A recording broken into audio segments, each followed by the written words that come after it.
Pues muy buenas tardes, un gusto saludar a todos y cada uno de los miembros de la Asociación Mexicana de Investigadores de la Comunicación, que como cada miércoles nos acompañan en este espacio de reflexión, interacción, diálogo con los miembros de nuestra comunidad, con los investigadores que están construyendo el campo, que están reflexionando sobre el campo disciplinar de la comunicación.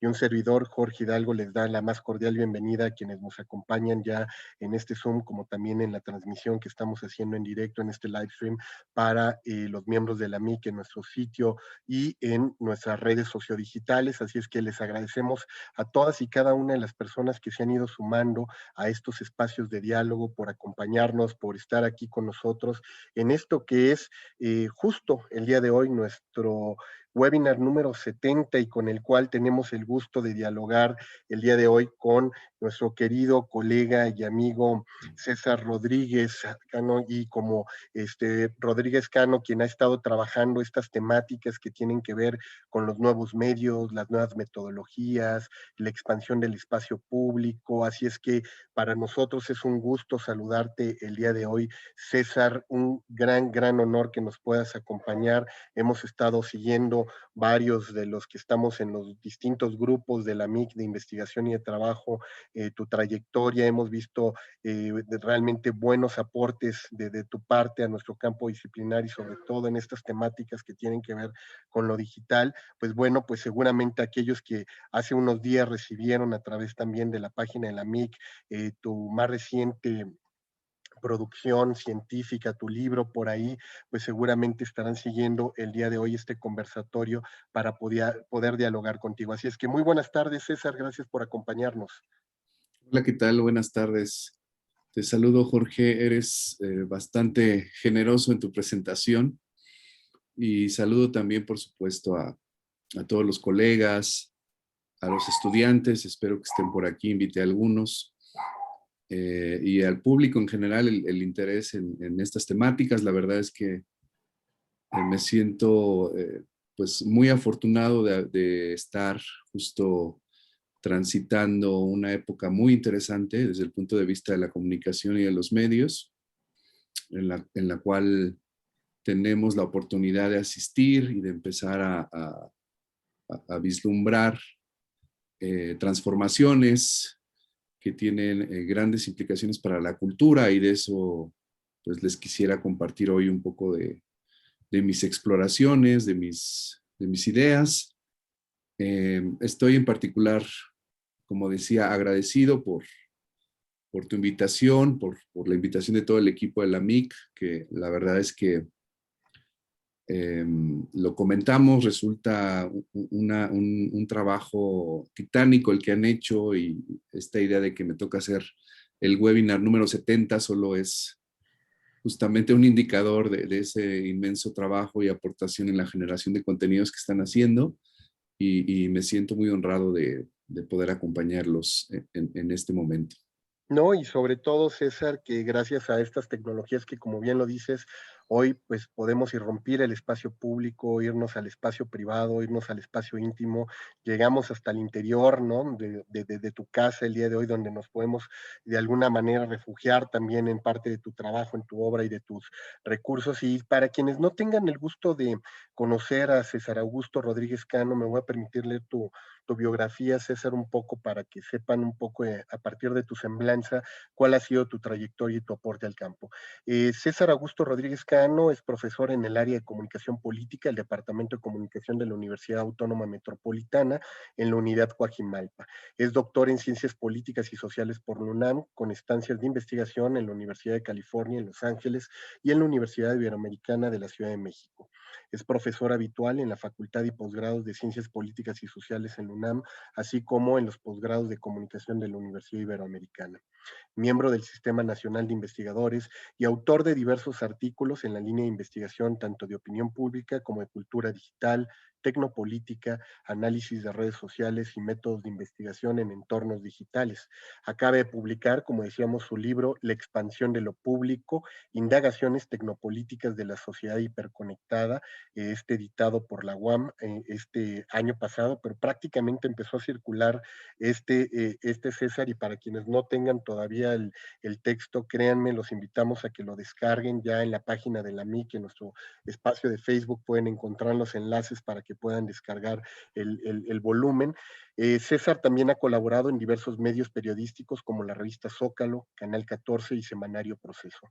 Asimismo, como decíamos, es miembro del Seminario de Estudios de Internet y en la Asociación Mexicana de Investigadores de la Comunicación, en la MIC, pues también está participando con nosotros en diversos grupos de investigación y ya como miembro prácticamente desde el año pasado, si no mal recuerdo, César, que fue el pasado o en el siglo anterior, no me acuerdo ya cuando fue tu incorporación, pero también después de varios años de trayectoria circulando por la MIC, hoy ya miembro de la misma. Así es que para quienes nos están sintonizando, les recordamos un poco la dinámica. En unos momentos le estaremos cediendo el micrófono y la cámara a César Rodríguez Cano para que pueda empezar su exposición.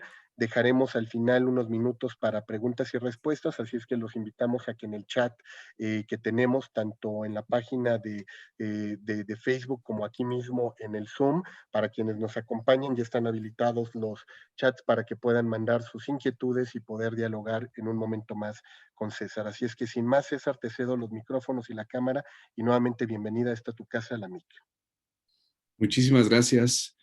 También olvidé comentar, bueno, mi cercanía justo con la MIC, de la cual formo parte efectivamente desde el año pasado que me invitaron a asociarme y en la cual la verdad es que estoy muy honrado porque, disculpen el lugar común, pero para mí es como un árbol muy frondoso justamente en el que afortunadamente he podido estar, ¿no? E incluso disfrutar de su sombra.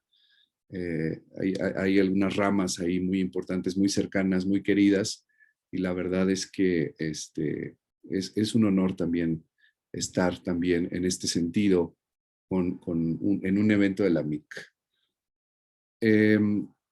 Bueno, entonces vamos a empezar. Voy a compartir una pequeña presentación. La verdad es que estaba pensando qué preparar para esta invitación y pues justamente voy a retomar el pretexto de la publicación del año pasado que se titula así La expansión de lo público, que me ha permitido resumir algunas de las indagaciones que he realizado durante los últimos años, justamente más como un explorador que como alguien que tiene pues sobradas certezas, ¿no? Como alguien que le interesa el enfoque, por supuesto, de la comunicación, de los medios, del periodismo, de la opinión pública, pero también alguien interesado, o así me considero, en comprender el entrelazamiento entre estos acercamientos con otras disciplinas y otros campos.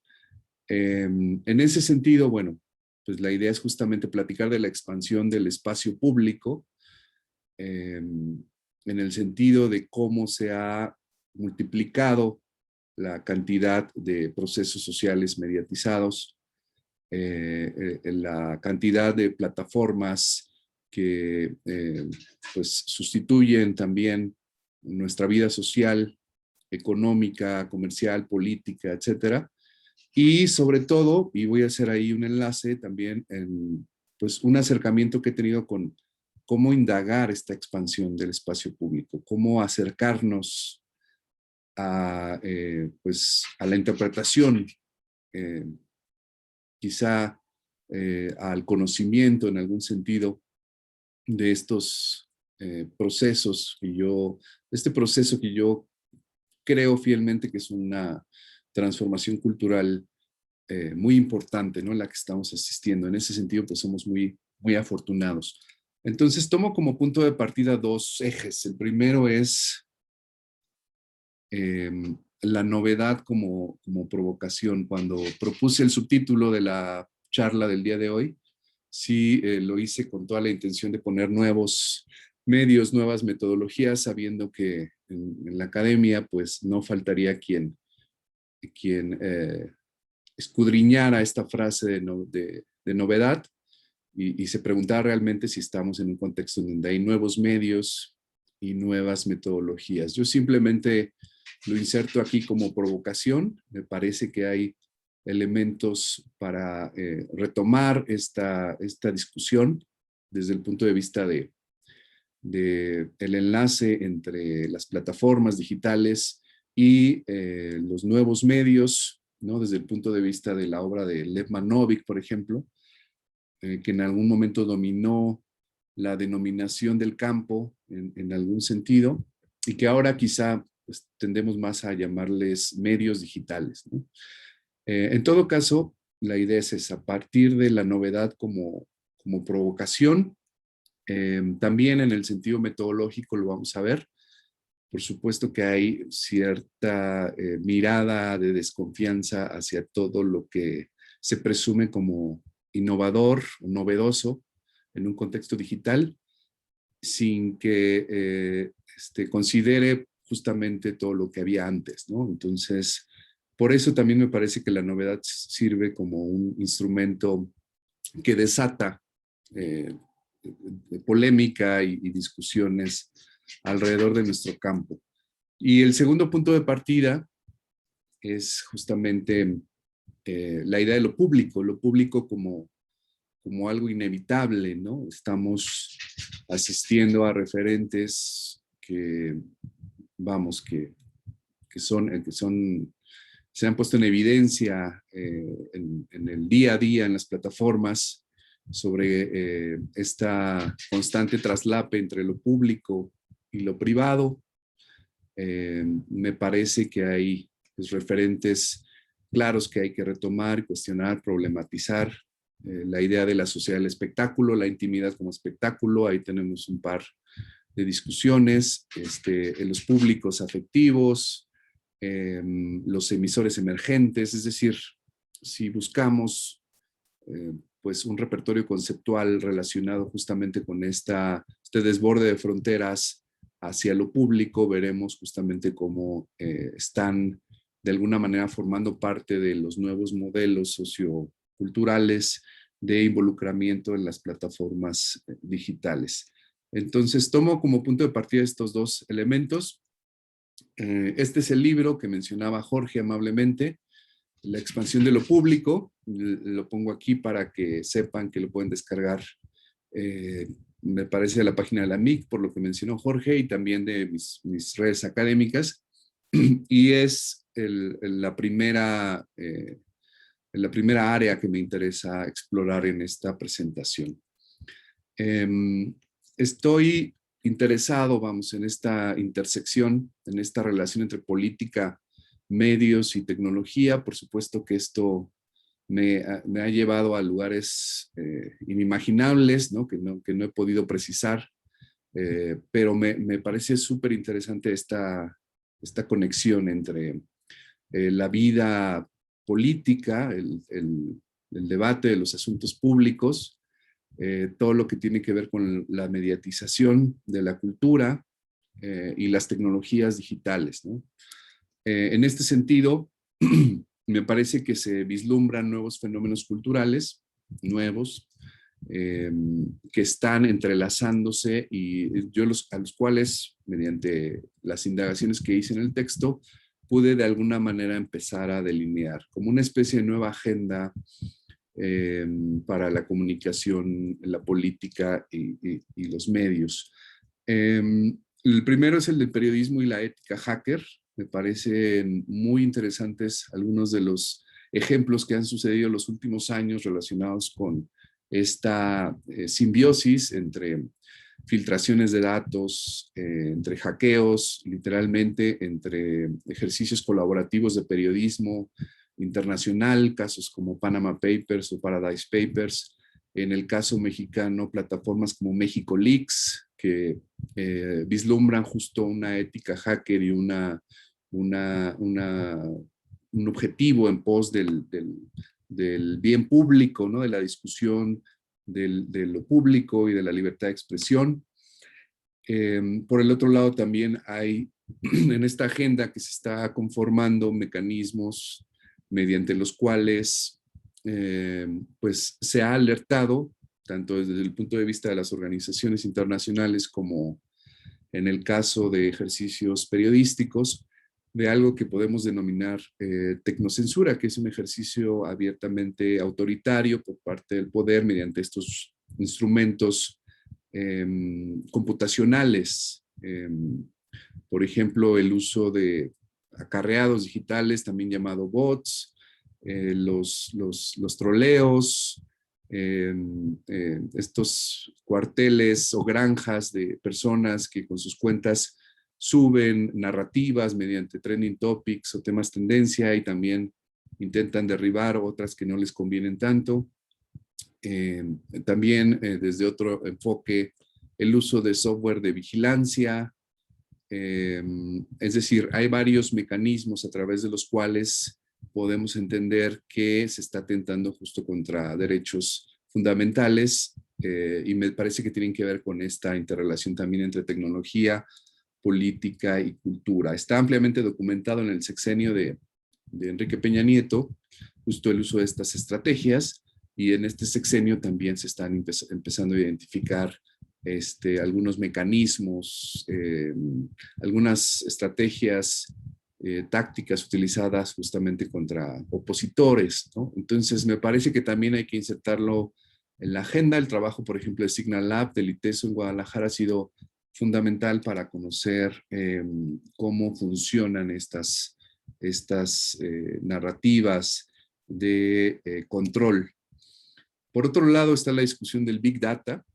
Yo le he traducido una propuesta como el gran archivero, es decir, desde mi punto de vista, este fenómeno que no solo es una cuestión tecnológica de grandes cantidades de información, sino también otra vez un fenómeno cultural que está transformando en cuanto a infraestructura y en cuanto a lógicas, dinámicas, las racionalidades también de convivencia, y me parece que hay que tenerlo presente, ¿no? Sobre todo en algo que voy a mencionar adelante, que es justamente la mediatización algorítmica, las culturas algorítmicas, el papel de los algoritmos en la determinación de contenidos, en la curaduría o exposición de lo que aparece en nuestros muros, en la selección de burbujas unipersonales, como se ha estudiado desde la teoría del filtro burbuja, que pueden derivar en burbujas ideológicas,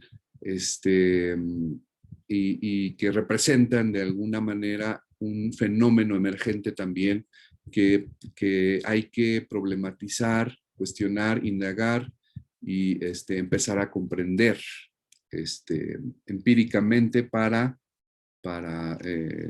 justamente para incidir, porque es un tema que ha cobrado tal relevancia que ya está en el plano incluso de las políticas públicas. En ese sentido, la política electoral, a través de estos algoritmos, a través de estos mecanismos de grandes datos, también está transformando fenómenos que conocíamos de manera tradicional. No es que la militancia se haya inventado con Twitter, efectivamente, pero sí parece ser que este tipo de plataformas exacerban la polarización y la cercanía exclusivamente con las personas que piensan de manera similar o que tienen las mismas preferencias. Entonces, una de las grandes ironías de nuestro tiempo justamente es que estas plataformas pensadas para abrir nuestra posibilidad de conocer el mundo, para acercarnos a la pluralidad, pues en realidad nos está encerrando en nuestro propio laberinto, ¿no? Otra lógica que hay que ponerle atención es la cuantificación mediante este gran modelo del ser cuantificado, el quantified self, que es justamente una de las formas de comprender desde la mercadotecnia cómo se está transformando el uso y la oferta de dispositivos tecnológicos para la medición de cualquier tipo de indicador, variable, número, de mediciones personales, corporales, biológicas, como para cuestiones de deportes, de salud, distancias recorridas, como para cuestiones también relacionadas con enfermedades o con especialidades médicas, etcétera. Pues me parece que también, además de esto que es obviamente interesante para el ámbito de comunicación para la salud, la idea de la cuantificación del elector y de la cuantificación en general como un fenómeno de interés me parece relevante, ¿no? Del clickbait, por ejemplo, la cosecha de clics, el infoentretenimiento, las narrativas cuantificadas de las estadísticas en el periodismo mediado por las plataformas de medios sociales y también la cuantificación justamente de los electores, la microsegmentación, la personalización, etcétera. En algo que yo también llamo que hay, pues algo que se puede conocer como en el sentido de la polarización, la mediatización del voto duro. Entonces,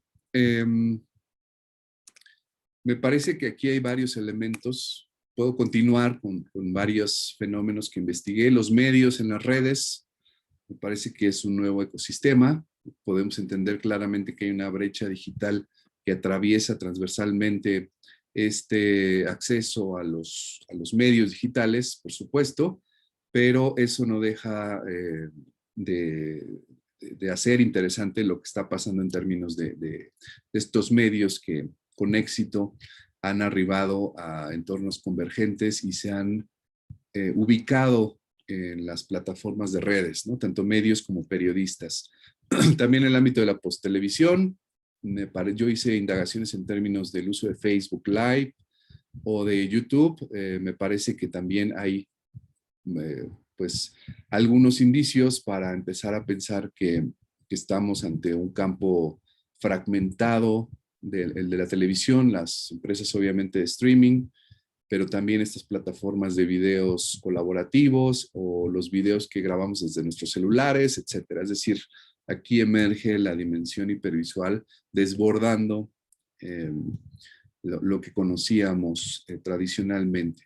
Otro ámbito de mi interés que he tenido la fortuna de ir identificando e incluso estableciendo en términos de redes, como vamos a ver más adelante, es la cuestión de la tecnopolítica, que es una escuela de pensamiento y de acción situada en el contexto de las movilizaciones digitales en 2011 alrededor del mundo, que empezaron con el 11M en España, con el 15M, y que han atravesado desde ese entonces hasta ahora, pues las irrupciones y el descontento social en diversas sociedades, ¿no? En México, por supuesto, el tema de los desaparecidos con los jóvenes de Ayotzinapa o toda la narrativa y consignas y contiendas feministas son solo algunas de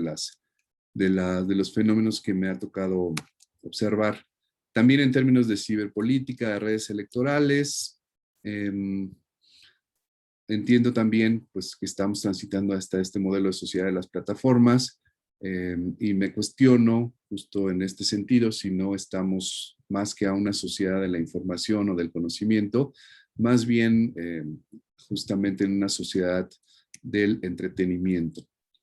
Y finalmente, parte de lo que reviso en el libro es justo estas derivas, posibilidades para discutir el espacio público, ¿no? Ya sea en tono de cápsulas de desintoxicación, de alejamiento de ciertos hábitos de conectividad excesiva, por un lado, ¿no?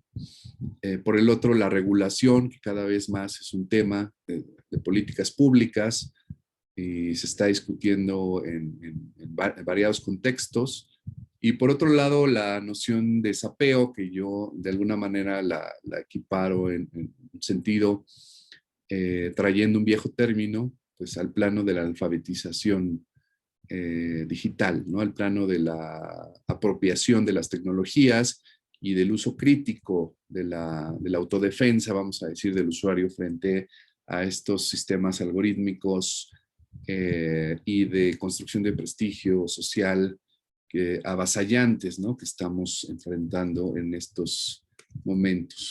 Entonces, Bueno, me parece que yo simplemente quiero exponer de manera muy general algunos de los temas que estas indagaciones me han llevado a conocer, a plantear dentro de la agenda.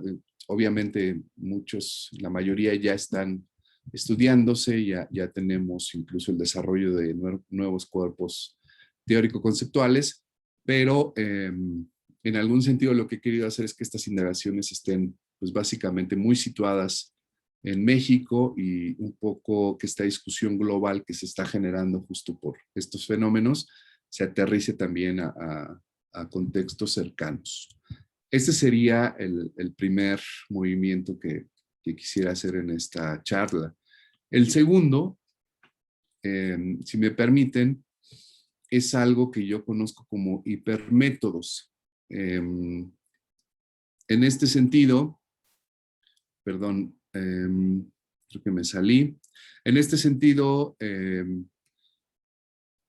lo que quiero exponer es que ante el encuentro de nuevos fenómenos culturales relacionados con medios, tecnología y política, me parece, en términos generales en el ámbito de la cultura, pero en particular en estos que yo he identificado, que hay también una renovación o reinvención metodológica. Yo estoy empezando a conceptualizar la noción de hipermétodos, que me parece interesante, justamente porque creo que estamos en un contexto, sí tecnológico, pero también de profundos cambios de época, ¿no? En ese sentido, en hipermétodos, desde mi punto de vista, no es necesariamente lo hipertextual, aunque obviamente está relacionado, ¿no? Las hipermediaciones serían un referente obvio y útil también.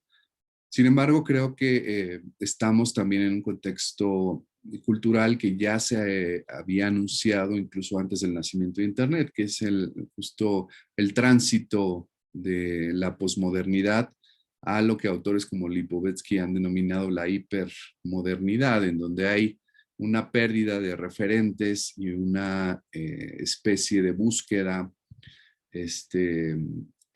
pues justamente de valores relacionados con la flexibilidad, con la fragmentación, con lo múltiple, con la búsqueda del placer, de lo efímero, etcétera, ¿no? Es decir, a mí me parece que este cambio tecnológico que vivimos en la comunicación está profundamente relacionado con un cambio de época que ya se avecinaba desde aquella vieja noción de posmodernidad.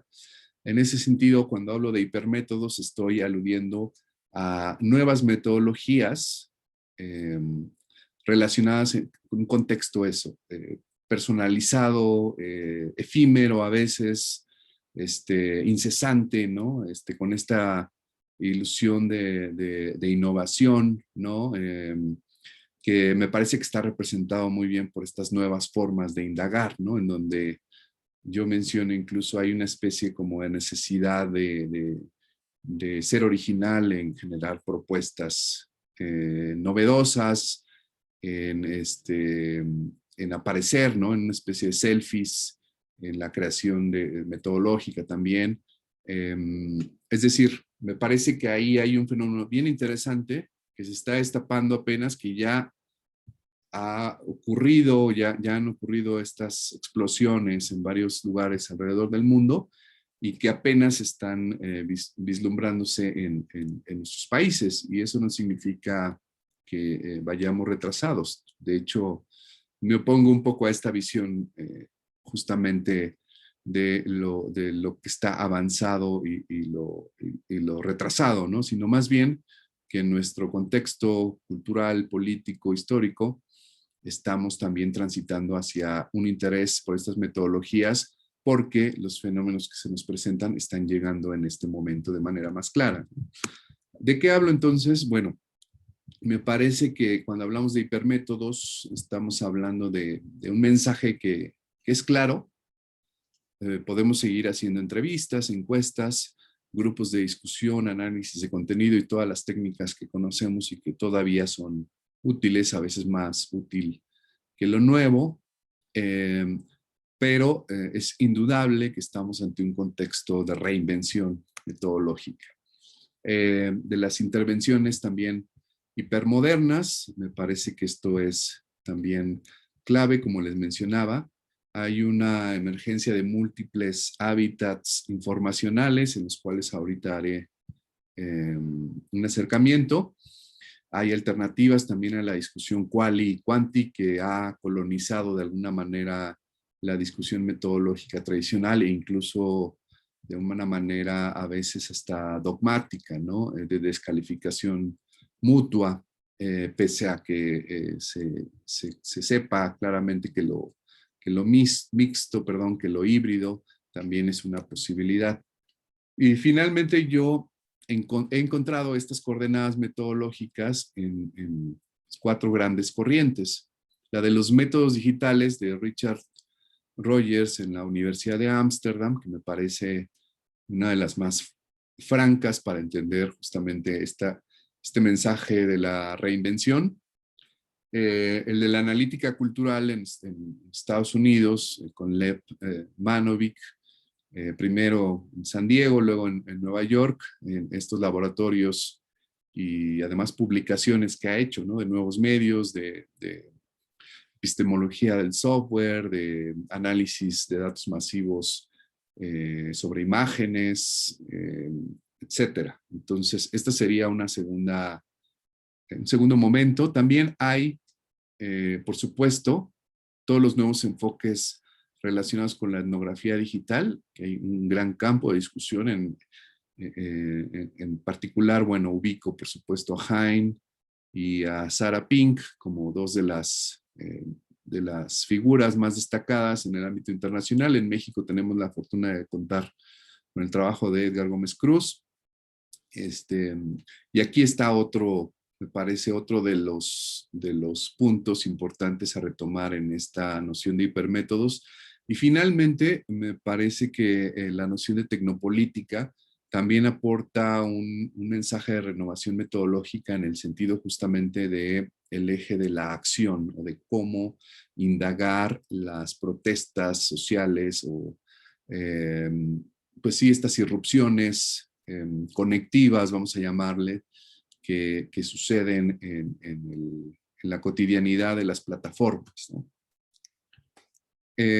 Entonces, dentro de estos hábitats informacionales, yo ubico en primer lugar el del dataísmo, en donde aquí nada más voy a mencionar algunos ejemplos. Me parece que hay muchísima discusión, pero algunos ejemplos de enfoques, de técnicas que ilustran muy bien a qué me refiero con estos nuevos hábitats informacionales. Porque justamente provocan este tipo de enfoques.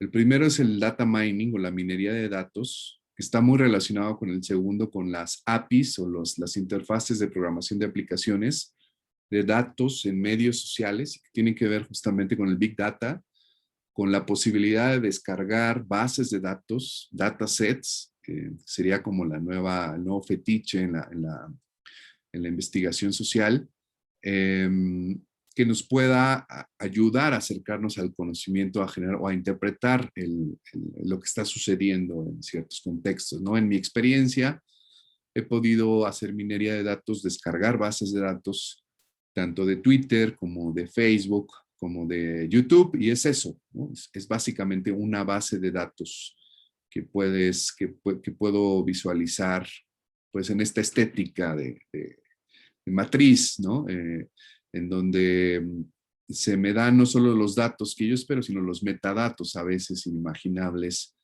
pues de cuentas de usuario, de páginas públicas, de una precisión de horarios, de URLs, etcétera, ¿no? Es decir, me parece que el hábitat del dataísmo dentro de la expansión del espacio público cobra enorme relevancia, no solo como fenómeno económico, que por supuesto está transformando también todo ese gran campo social, sino en el plano de la comunicación de los medios y de la participación política y la esfera todos los tipos de manifestaciones culturales, ¿no? Entonces, la minería de datos como una actividad necesaria que yo me he encontrado, pues es incluso hasta despreciada por metodólogos tradicionales, por grandes referentes de la metodología justo en tiempos predigitales.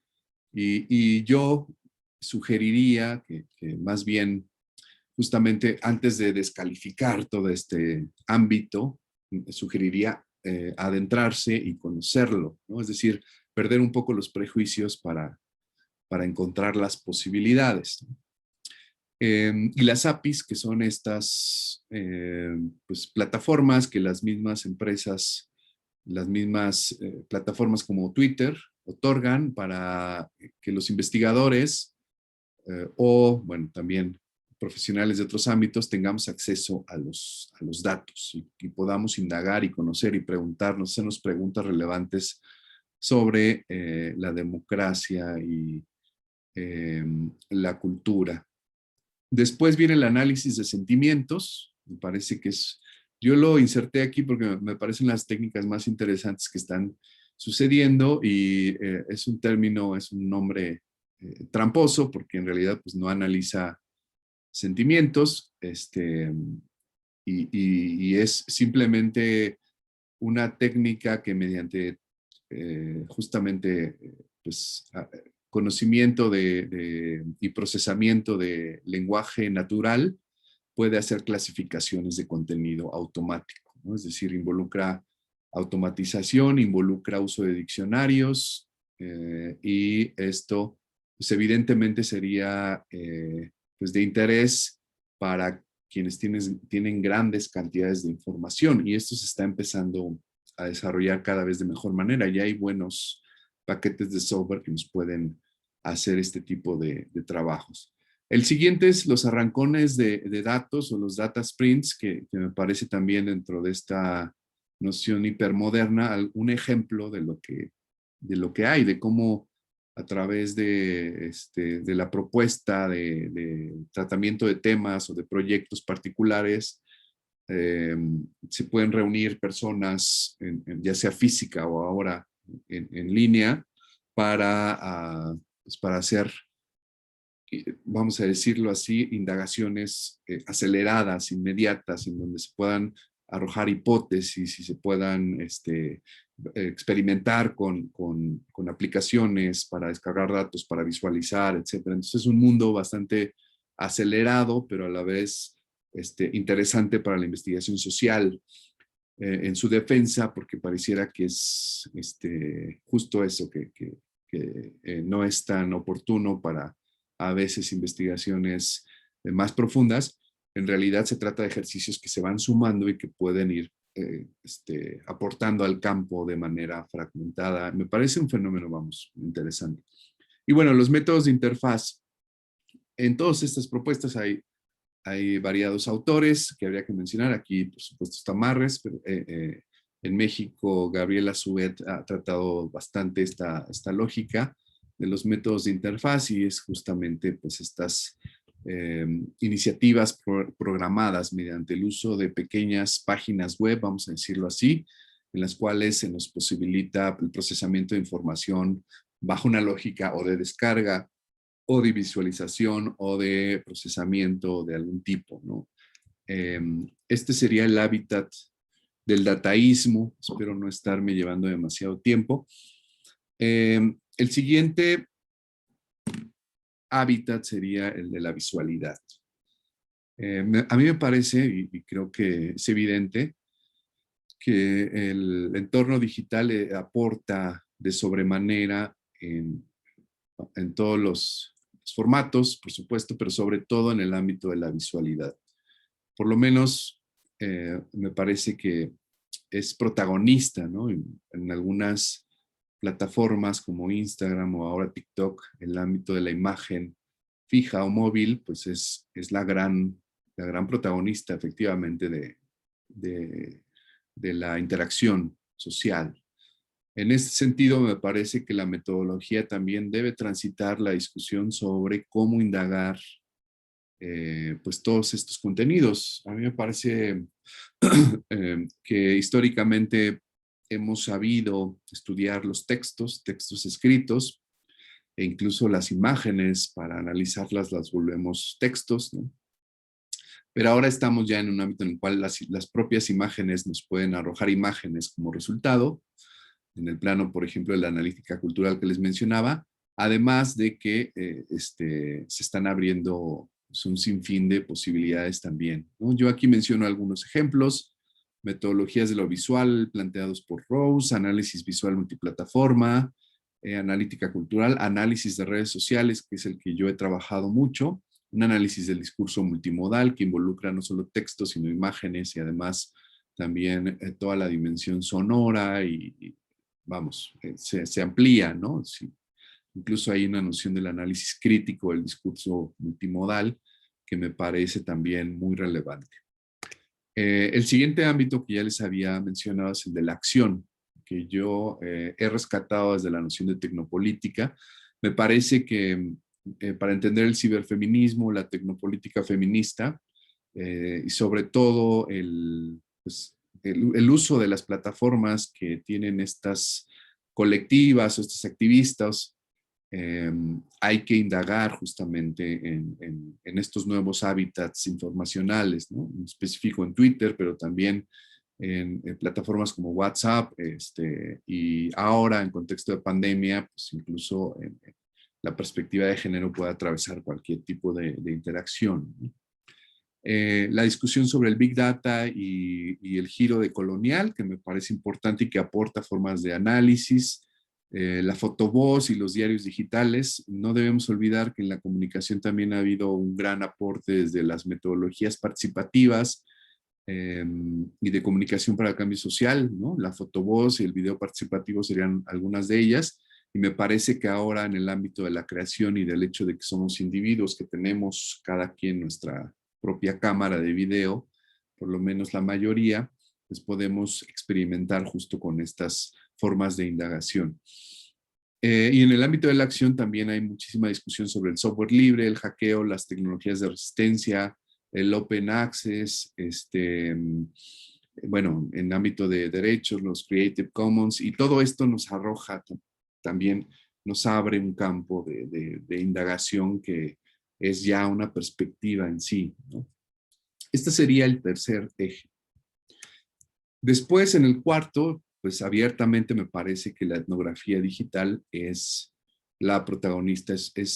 La etnografía, desde mi punto de vista, ha sido una de las grandes estrategias de investigación en la historia de la humanidad, y ha transitado problemáticamente, ha transitado al ámbito de lo digital y de lo conectivo, con un inmenso debate que la verdad está súper interesante.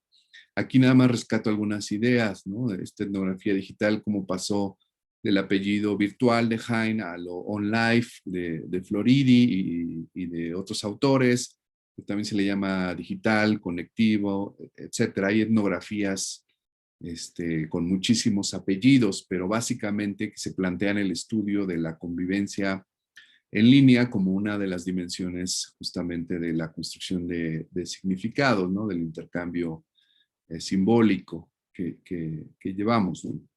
Y por supuesto la comprensión entonces de los fenómenos sociales. Y cómo desde la etnografía también me parece interesante la noción de datos densos, que plantea una lógica de resistencia frente a la cuantificación que ofrece el Big Data, ¿no?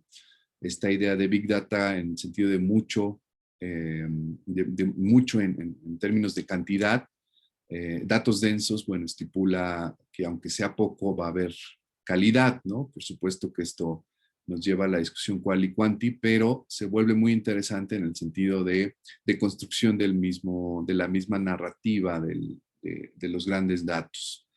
La etnografía remota, que me parece ahora muy interesante en el contexto pandémico, que plantea que los grandes etnógrafos, incluso de otras épocas, tuvieron que hacer etnografía remota, es decir, no estando necesariamente en el lugar, porque había contextos de guerra o contextos de enfermedades también, de desastres naturales, que les imposibilitaban estar en directo en otros lugares, y entonces de alguna manera se planteaban esta posibilidad con las tecnologías de entonces, ¿no? Entonces, un poco ir, la idea de este eje, de este hábitat de las densidades, me parece es como ir deconstruyendo las posibilidades del campo, las limitantes, pero sobre todo las posibilidades. Las etnografías breves, la tecnografía, que es una propuesta de Butcher para entender los algoritmos, etc. Hay muchísimo, muchísimo que conocer. Y bueno, en términos ya más avanzados de experimentación, pues hay un acercamiento con otras disciplinas. Me parece que aquí podemos también divertirnos mucho. A mí me ha interesado explorar la lógica del prototipo, de la noción de prototipo, el prototipado sociomaterial como mecanismo de indagación, las narrativas de la inteligencia artificial y de los sistemas expertos. Hay quien está trabajando con eye tracking o con click testing, que son pues, técnicas meramente computacionales que pueden también arrojar algunos resultados. Realidad aumentada, por supuesto. Y bueno, los laboratorios de medios que se conforman como imaginarios de conocimiento. Entonces, este sería como mi segunda propuesta. Ya voy a ir concluyendo. Me parece que en este sentido pues hay esta lógica hay nuevos fenómenos, por lo menos en lo que yo he estudiado en esta relación entre medios, tecnología y política, que exigen nuevas metodologías. No todas estas nuevas metodologías son, por supuesto, tan nuevas, porque muchas pues, conllevan ya la discusión y nociones que conocemos, ¿no? En términos de validez, de vigilancia epistemológica, de toda esta, este gran campo de reflexión epistemológica y metodológica sobre los mismos métodos de reflexividad, pero sí me parece que la lógica computacional ha venido a cobrar o a tomar un espacio que me parece que no debemos desaprovechar, no porque necesariamente sean mejores los resultados con estas técnicas que con los otros, no, ese sería un falso debate, sino más bien porque a veces los hábitats, es decir, el mismo campo, nos exige o nos posibilita que la forma de obtener corpus de investigación sea a través de estas herramientas computacionales. Y finalmente, bueno, un poco el trabajo que yo he hecho en términos de análisis de redes sociales. Bueno, movilizaciones en Twitter, el caso de Ayotzinapa, que es donde yo pude extraer bases de datos, y estas bases de datos finalmente, pues, el análisis de redes sociales, hay que mencionarlo, bueno, pues es una técnica bastante ya tradicional, ¿no? Desde orígenes de la sociología, de la psicología social, ya se utilizaba, solo que ahora se ha vuelto una tendencia, se ha puesto de moda, por decirlo también de manera crítica, para estudiar pues, las redes, ¿no? las plataformas de redes. Y esto es por una coincidencia muy afortunada, que es las plataformas de redes efectivamente tienen una arquitectura de conformación de información en términos relacionales, y es justamente el tipo de insumo que necesita el análisis de redes sociales para hacer indagaciones. Entonces, uno puede extraer datos por ejemplo, en este caso de Twitter. Aquí fueron más o menos entre 20 a 25,000 tweets por cada extracción, y generar visualizaciones de redes, que es un poco el enfoque. Es muy interesante la discusión del análisis de redes sociales. Yo lo he estado tratando de profundizar, porque evidentemente en cuanto más lo usas, más preguntas tienes, y sobre todo más quieres conocer, ¿no? Incluso hasta más crítico te vuelves con qué es realmente lo que estás representando, ¿no? Después del, claro que se ve bonito, pero qué estoy viendo aquí, qué no estoy viendo, cuáles son los sesgos implicados. Y bueno, pues resulta que nosotros podemos arrojar simplemente como en estadística descriptiva algún cuadro con valores fundamentales, pero que la visualización otorga también una mirada cualitativa, ¿no? Entonces, es justo una de las técnicas que me parecen claves en este momento de enfrentarnos a los nuevos hábitats informacionales, porque tiene el alcance cuanti, pero a veces limitadamente, pero también otorga la posibilidad de hacer indagaciones desde un punto de vista más de la calidad de las interacciones o de la formación de comunidades que se da ahí, ¿no? Yo lo que aprendí en este estudio de Twitter, se pueden hacer estudios longitudinales, la movilización en redes acompaña a la movilización en las calles, se identifica a los principales actores, que sería uno de los elementos fundamentales del análisis de redes, y el protagonismo de activistas y ciudadanos en estas movilizaciones. Luego hice un experimento en Facebook con redes de páginas públicas. Aquí está la red de páginas del movimiento Ocupa Wall Street, cómo se interrelacionaron entre sí. La red de Yo Soy 132, que se relacionaba no solo con medios en México, sino con algunas páginas de Los Indignados, del 15M en España y de Ocupa Wall Street. La red de páginas públicas de Facebook relacionadas con Los Indignados en España también. En Brasil, es decir, yo estuve haciendo varias experimentaciones. Aquí lo que hice fue sumar pequeñas redes e incorporarlas para ver cómo se conformaba pues esta distinción de colores, que técnicamente es una distinción entre comunidades, y el tamaño, vamos, ilustra a los actores más importantes. Por ejemplo, aquí periódicos o medios opositores tuvieron una gran centralidad en estas movilizaciones, ¿no?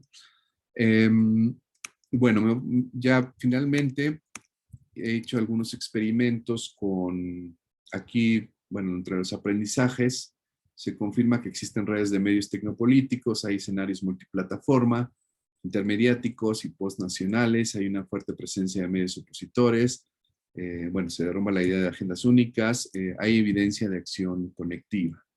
Y he estado haciendo otros experimentos con redes, más desde el punto de vista de los datos densos, de la extracción de bases de datos relacionales hechas con otro tipo de lógicas, a veces con códigos en R, es un programa, un software que se utiliza, o a veces incluso hasta manualmente.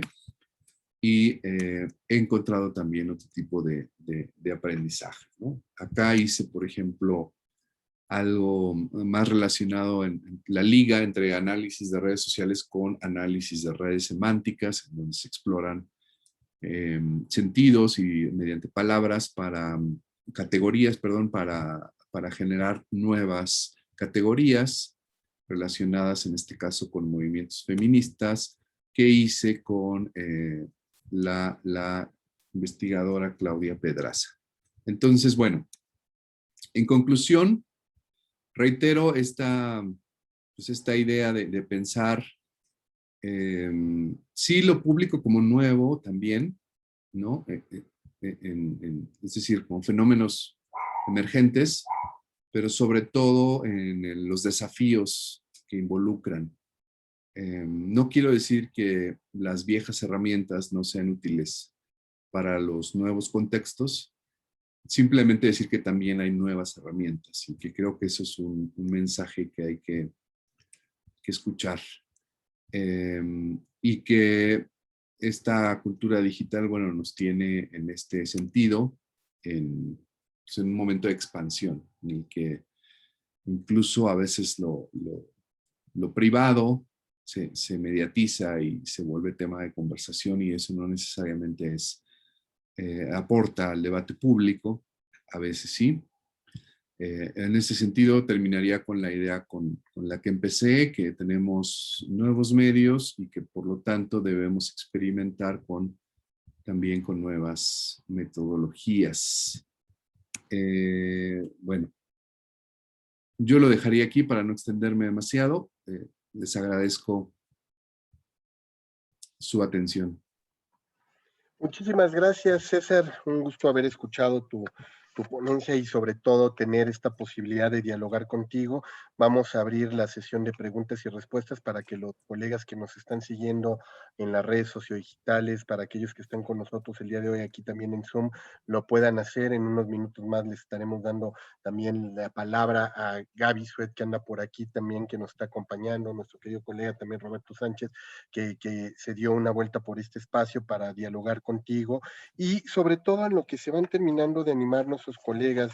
César, pues escuchándote me hacías reflexionar sobre toda esta lógica de la hipermediatización, tanto de los fenómenos, de las aproximaciones metodológicas, el estudio de los fenómenos, y como tú lo decías, hoy tenemos nuevos entornos, nuevos medios, nuevas audiencias, nuevas metodologías, nuevas herramientas, nuevos hábitats, y yo también me preguntaría si dentro de todo esto, las nuevas materialidades, ¿no? Que hay que estudiar. Y entonces, quizá mi primer pregunta tenga que ver con esto, porque quizá parte del enfoque con el que hemos estado trabajando durante años incluso en el grupo de Internet, social, información, nuevos medios, hablamos como de un proceso evolutivo de las mismas objetos, de las mismas interfaces y cómo se han ido incorporando del mundo análogo al mundo digital, pero de pronto nos hemos topado, como bien lo decías tú, con nuevos objetos nacidos directamente en el entorno digital, es decir, estos famosos hiperobjetos que no existen propiamente, ¿no? Que solamente tienen una materialidad digital, y ahí es donde de pronto surge la interrogante si esta migración de metodologías de aproximaciones teóricas son suficientes o realmente estamos, como dices, en un punto de quiebre para empezar a construir nuevas ontologías, nuevas epistemologías por este tipo de objetos, no objetos, ¿no? Que son propiamente del espacio digital. Entonces, por ahí soltaría quizá mi primer pregunta, César, a ti que has estado indagando con todo este nivel de profundidad, como bien lo dices, en estas densidades, visualidades, ¿no? Nuevas formas de acción, si caben también estas nuevas herramientas para estudiar específicamente estos nuevos objetos o hiperobjetos. Sí, bueno, tenemos como antecedentes, justamente en esto que mencionas, pues ya el interés, Manovic lo decía en algún momento, el interés que hay en ciertas disciplinas vanguardistas. En el arte encontraríamos las primeras manifestaciones en la reflexión justamente de las tecnologías expuestas no con fines utilitarios, sino a veces reflexivos o a veces humorísticos, necesariamente, por supuesto, conceptuales. Pero en términos de la cultura popular, sí se mencionan dos áreas específicas en donde yo creo que se pueden representar esto que mencionas. Una es el cine digital, que aporta justamente pues toda esta lógica, no solo no solo del propio objeto, ¿no? La materialidad como la entendemos así en este sentido singular, sino otra vez de entornos completos en los cuales lo que vemos en realidad no existe, por decirlo de alguna manera, ¿no? Nos enfrentamos en una película desde infantil hasta mundos ya de ciencia ficción a estas realidades, ¿no? Entonces, por supuesto que esto viene, como les decía, de la literatura, perdón, del arte, pero también de la literatura, etcétera, y ahora lo estamos viendo cada vez más. Entonces, uno es el cine digital en particular se vuelve muy interesante en este sentido. Y el otro son los videojuegos. Me parece que son dos pues, áreas, dos incluso industrias culturales que han marcado un poco el, como la prefiguración de los mundos por venir en donde se configuran estas materialidades, ¿no? En este sentido, me parece que esta pregunta sobre los hiperobjetos eh, tiene este antecedente, ¿no? Desde el punto de vista de la creación y desde el punto de vista de la concepción o de la explicación, de la comprensión, tendríamos que recurrir a nociones amplias desde por ejemplo, el posthumanismo hasta teorías de sociología posmoderna. Yo en particular me interesa mucho la noción de actante, por ejemplo, que se ha utilizado desde el punto de vista de la teoría del actor-red, en donde justamente entendemos lo social no como un fenómeno entre personas o entre humanos exclusivamente, sino un fenómeno justamente de convivencia entre sí humanos, pero también entre, vamos a llamarle, estas entidades que denomina Latour actantes y que pueden ser desde emociones hasta, como dices, hiperobjetos, ¿no? Entonces, a mí me parece que en este sentido, no solo en las metodologías, sino en las formas de comprender las nuevas materialidades, tenemos también que buscar otra serie de referencias. Sabemos, y lo tenemos muy claro porque es del área, que McLuhan, desde los medios como extensiones del hombre, ya planteaba una situación de esta magnitud, ¿no? En el sentido de entender los medios, pues sí, de manera amplia. Sí, sobre esa noción amplia del medio es donde me llevas a pensar sobre todo en esta relación, como bien dices, hoy máquinas que se comunican con máquinas, máquinas con objetos, máquinas con personas, máquinas con datos, con algoritmos. Si habrá que repensar, como dices tú, esta noción mediocentrista que teníamos más bien enfocada a los medios masivos, dentro de muchos de los estudios de comunicación, también ampliarla a esta noción de medio y su lógica de interfaz, ¿no? Y empezar a construir también más teorías sobre el interfaz y sobre estas relaciones y estos procesos dialógicos que establecen, pues, estos objetos, hiperobjetos, personas, ¿no? Entre sí. Entonces sería quizá por ahí también la otra pregunta en términos de la ampliación de esta noción del medio con esta combinación de la interfaz, de las APIs, ¿no? Como sistemas dialógicos, ¿no? Y el script como lenguaje universal ahora con el cual se están generando los procesos de intercomunicación entre interfaces. Sí, claro. Sí, me parece que lo pones de una manera muy exacta. Podríamos ampliar este derrumbe del antropocentrismo, no solo en el plano que estamos ya cada vez más conscientes, en el plano de la convivencia con la naturaleza, vamos, con nuestro planeta, sino además justo en el sentido de la emergencia de sistemas computacionales que forman parte también de la vida social. Y en ese sentido, más que en un tono distópico, creo que justamente lo que hay que tener es una mirada analítica, porque ya no somos sin estas plataformas y un poco la pandemia lo acentuó. En este sentido, creo que tenemos, pues sí, que ser flexibles en nuestras presunciones, nuestras miradas y asumir justamente que también hay otras formas de entender lo que está pasando y esas son las coordenadas que hay que empezar a buscar y a conocer. Se encuentra por aquí nuestra querida Gaby Suet, que tiene una pregunta para ti. César, Gaby, adelante, ya está disponible para que puedas abrir cámara y micrófono. Hola, buenas tardes a todos. Gracias a César por su excelente exposición y muy completa y con un montón de temas para trabajar y para investigar. Lo que yo, en realidad es más un comentario o como, ¿cuál sería tu impresión?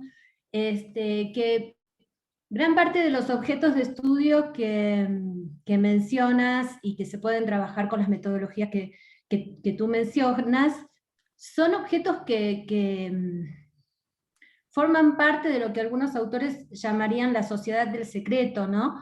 Las plataformas sociales tienen políticas de datos muy oscuras, tienen estadísticas nulas, y a veces yo siento que estoy como a veces de alguna manera peleando contra los molinos de viento de Don Quijote, en el sentido de que son estructuras muy grandes y poderosas y aumentadas con el uso de datos masivos, etcétera, y que nosotros tenemos como, bueno, unas herramientas ahí mejores que las que teníamos antes tal vez, pero bastante limitadas con relación al tamaño de los objetos que nos toca estudiar en esta época. Sí, sí, exactamente coincido con esa idea. A veces cuando mencionamos una cantidad de tweets o de publicaciones, pareciera que es mucho, pero en realidad es muy pobre en términos de lo que en realidad existe, ¿no? Yo diría que este comentario tiene que ver justo con algo, quizá un elemento que se me olvidó al inicio dentro de estos nuevos fenómenos, que es el paradigma de la vigilancia distribuida, ¿no? Este tránsito de la idea de panóptico o del que nos observa y nos controla y nos disciplina desde, desde la torre de mando, ¿no? Hasta ahora una vigilancia distribuida a través de nuestros dispositivos móviles, ¿no? Entonces, este paradigma de la vigilancia distribuida me parece que arroja una de las contradicciones más evidentes que tenemos los investigadores sociales, que es un poco una noción crítica justamente de cómo estas corporaciones extraen datos y lo refinan para venderlo y cómo a la vez nosotros nos queremos beneficiar de esa misma extracción, pero que nos la den a nosotros para fines de investigación, ¿no? Eh, a mí, yo he tenido pensamientos justamente sobre esta contradicción y tiene que ver con esto, con la dificultad de separar ahora la investigación de los enormes aparatos de extracción de información que existen y que utilizan las mismas plataformas, ¿no? Y que efectivamente nosotros somos pobres en datos, por decirlo de alguna manera, pero dentro de esa pobreza, pues justamente estamos tratando de encontrar sentido con pequeñas herramientas, con pequeñas puertas de acceso, con nuevas demandas culturales hacia plataformas como Twitter o Facebook, pero que finalmente no nos hacen lograr salir del todo de este paradigma de la vigilancia distribuida. Sí, es verdad eso. Muchas gracias. A ti, Gaby, Gracias, gracias.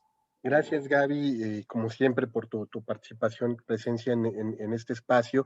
Y me hacía pensar mucho lo que estaba diciendo Gaby, César, sobre pues este advenimiento también y este resurgimiento de la economía política en el orden digital para tratar de entender pues ahora estas nuevas hegemonías, estas narrativas hegemónicas que se tienen desde los dueños de la infraestructura, ¿no? Porque por un lado, mientras nosotros como investigadores estamos adentrándonos a la fascinación de la herramienta, del software, tratando de entender las relaciones que establecen con sus propios mecanismos, pero se nos va de pronto lo que está detrás, las intenciones, el poderío que están metiendo detrás del fierro y que nosotros no alcanzamos a ver, como decía de pronto Gaby, y que nos mantiene ahí también pues un tema pendiente en alerta para poder seguir investigando desde el área de la comunicación.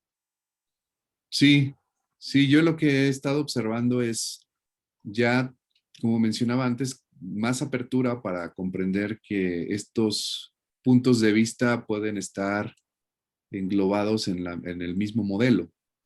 Desde, por ejemplo, una autora que está siendo muy revisada desde hace unos años, que es José Van Dyck, plantea justamente esta lógica. Por un lado, la de la economía política, pero también por el otro lado, desde la teoría del acto red y desde el punto de vista de los contenidos y la cultura, ¿no?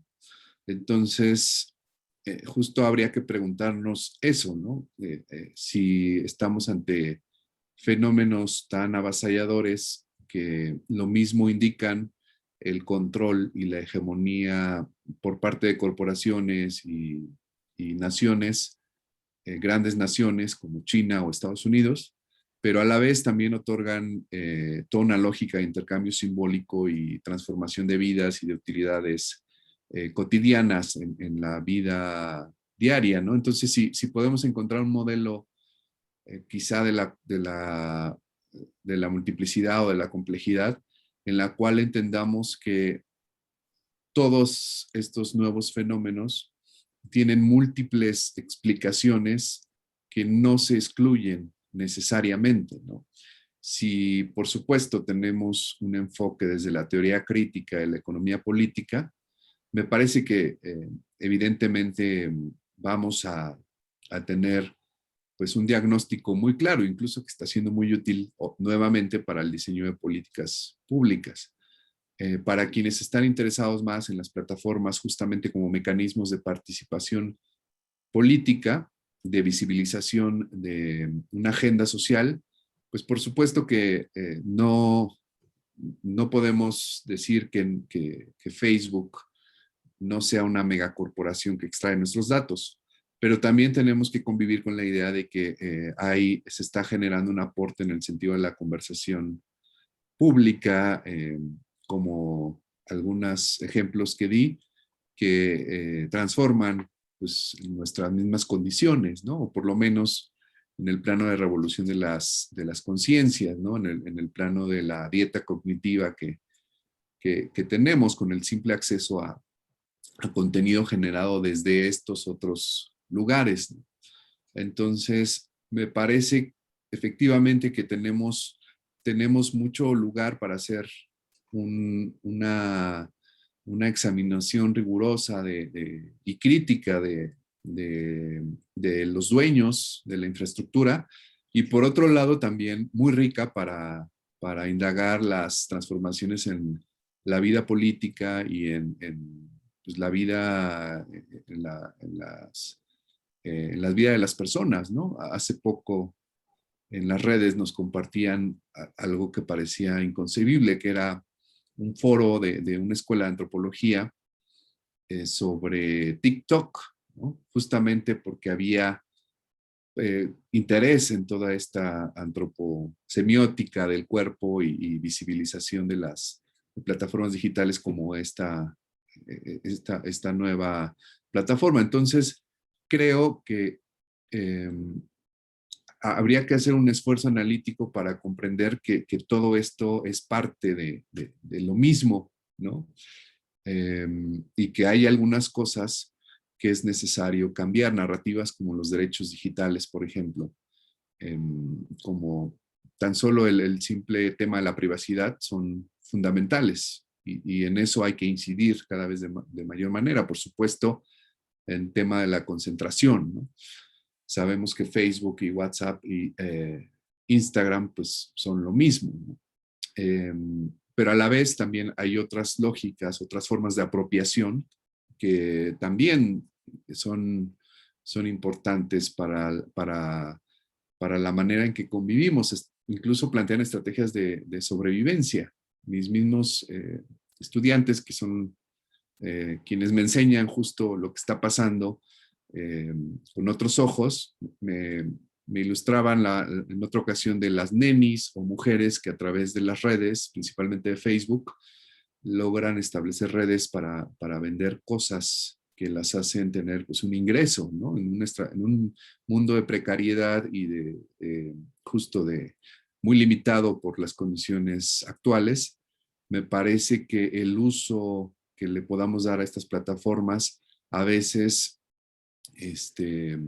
justo nos puede sorprender en el buen sentido. César, por aquí se encuentra también nuestro querido colega Roberto Sánchez, quien tiene una pregunta para ti. Roberto, adelante, si gustas abrir tu micrófono y tu cámara. Hola, Gracias, buenas Roberto. tardes. Muchas gracias. Oye, pues muy interesante. Para mí es muy sorprendente la metodología de trabajo que vienes desarrollando, porque evidentemente, pues ya es un paso más adelante, ¿no? De lo que se había visto hasta antes del siglo XX, o tal vez todavía parte del siglo XX, acerca de la teoría de la comunicación de masas, de las teorías de la comunicación de masas y esto nuevo, lo que Scolari llama la teoría de la comunicación digital, ¿no? Y ya los procedimientos son muy interesantes, sobre todo lo que estás planteando. En primer lugar, el tipo de lenguaje. Una cosa es el lenguaje académico, como el que tú planteas, riguroso, metodológico, con una lógica concreta, específica sobre ciertos objetos de conocimiento en esta teoría posmoderna, pues. Segundo aspecto que me parece importante es clarificar los aspectos de acceso a la cultura que hoy se llama transmedia, ¿no? Con Jenkins sobre todo, básicamente, y los procedimientos de recuperación de la información. Me llamó mucho la atención lo que tú señalas de que recuperas de Twitter y de Facebook los elementos básicos para poderlos cuantificar o llevar a una plataforma cuantificable, pero sigue siendo, para mi gusto, un punto de vista que no aterriza en lo material, en la materialidad, sigue siendo un aspecto, no es inmaterial, pero es no material, dentro de una lógica nueva que está hoy presente y que el fenómeno de la abducción nos va a ayudar mucho a entender estos planos que tú presentaste, elaborados a través de softwares especializados en análisis multifuncional. Esto me parece importante frente como académicos, ¿no? Con nosotros que somos los buscadores, ¿sabes? El acceso, los tipos de acceso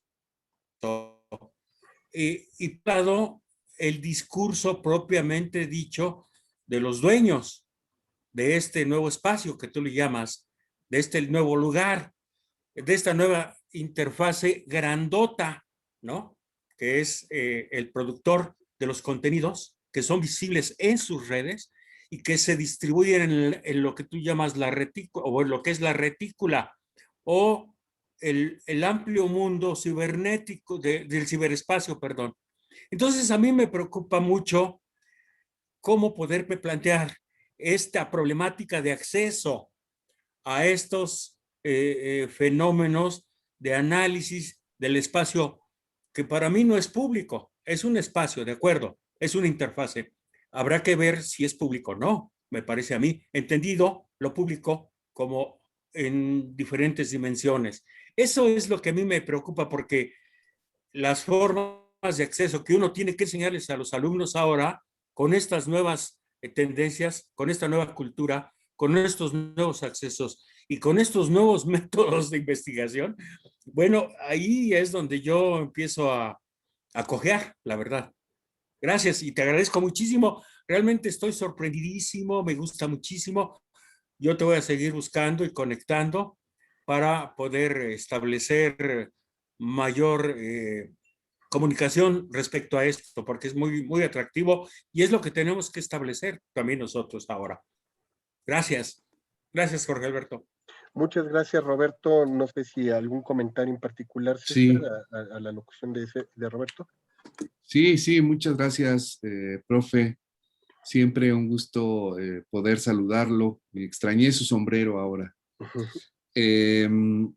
Efectivamente, me parece que yo lo que he identificado es que es necesaria una profunda labor de reflexividad sobre las posibilidades y las limitantes, porque no podemos justo entender esto como una necesidad, ¿no? Más bien, en contextos de investigación situados, yo creo que puede ser una de las herramientas, alguna de las posibilidades que plantea, una de las herramientas para hacer indagaciones, ¿no? Yo creo que aquí sí hay que hacer justo una crítica desde el lugar en el que estamos, desde las formas que habitamos también estos espacios. Y una cosa que a mí me ha parecido muy interesante es revalorar las viejas técnicas de investigación, ¿no? Por supuesto que la entrevista, el grupo de discusión o el análisis de contenido, pues tienen mucho con qué sostenerse, pero yo las volví a observar después de analizar todo esto y me doy cuenta del gran valor que tienen y que siguen teniendo. Por eso lo mencioné y sí quise ser muy cuidadoso porque, bueno, nosotros sabemos esta idea de remediación, ¿no? De convivencia, y me parece que metodológicamente también puede haber una situación similar en la cual tengamos a veces que recurrir a la vieja noción más bien de multimétodos, en donde una de las formas de indagar sea a través de estos mecanismos de extracción de información o de indagaciones mediadas por software, ¿no? La misma emergencia del software, si se me permite el apunte, en términos computacionales, pues ha renovado el campo también en el plano cualitativo, ¿no? Recordemos Atlas-T o En Vivo, así como ahora con Gephi o con R o con Tableau, es decir, para el procesamiento de los cuerpos de investigación ya tenemos acceso a formas de indagación que ¿cómo decirlo?, nos preprocesan resultados, ¿no? Entonces yo creo que hay que ser muy crítico, riguroso y reflexivo con ese preprocesamiento y con su utilidad si es que existe, porque si no estaríamos también fetichizando la tecnología y eso en el plano metodológico pues sería también un error, ¿no? Pero muchas gracias, profe. César, últimos comentarios y mensajes que nos llegan por Facebook. Lidia García, le parece excelente tu presentación, te mando un gran saludo, igual que Alex Servín, también manda un saludo hacia Gaby Sued, Tamara H. también te felicita, Fabricio Pérez dice, ¿qué tan complicado es buscar información necesaria en un tema de investigación que implique las redes sociales? Pues hay mucha información y fake news, algo muy parecido a lo que pregunta José Antonio Hernández, quien nos pregunta sobre, dice, metodológicamente hablando, ¿hay algún recurso informático no para la identificación de bots y fake news en redes sociales? Y excelente exposición. Sí, sí, muchas gracias. Sí, sí, justamente creo que lo estaba conversando hace poco. Alguien que estaba dilucidando si hacía un análisis de contenido o una etnografía digital y platicábamos un poco de sus avances y de cómo había construido su planteamiento del problema y tenía que ver con un acercamiento mucho menos estructurado, que quizá el análisis de contenido iba como a terminar de desviarlo hacia nociones muy concretas, ¿no? Entonces, yo creo que, pues sí, ver a todo lo que tenemos acceso en las redes desde el punto de vista de la investigación, sí nos hace comprender que tenemos a nuestro alcance un gran corpus de investigación y que no son necesarias estas herramientas de minería o de procesamiento o uso de software, porque tenemos conocimiento justo del manejo pues, de técnicas, es decir, todo el manejo de datos para poder generar pues, muestras, delimitaciones, cuerpos de investigación, operacionalización de variables, aplicación de los instrumentos, etcétera, de la manera tradicional. Entonces, yo, por ejemplo, una de las cosas que más me ha gustado del trabajo que he hecho es poder tener acceso a la construcción de base de datos de dos maneras. Una, descargándolas directamente desde Twitter y otra, haciéndolas yo campo por campo. Y se vuelve súper interesante. Y las dos tienen posibilidades ilimitantes. Entonces, me parece que justo hay que observar la forma en la cual nos interpela la generación de los cuerpos de investigación en este caso y también hacerle frente con nuestro sentido común en el plano de la experiencia de investigación que tenemos. sobre herramientas para identificación de bots, sí hay varias, ha habido varias iniciativas. Los laboratorios de medios, yo recomiendo En este caso, una herramienta que se llama Botometer o Botómetro, que creo que es de la Universidad de Indiana, que han desarrollado herramientas como Oxy, también que descarga tweets, que los visualiza, aunque sean pocos.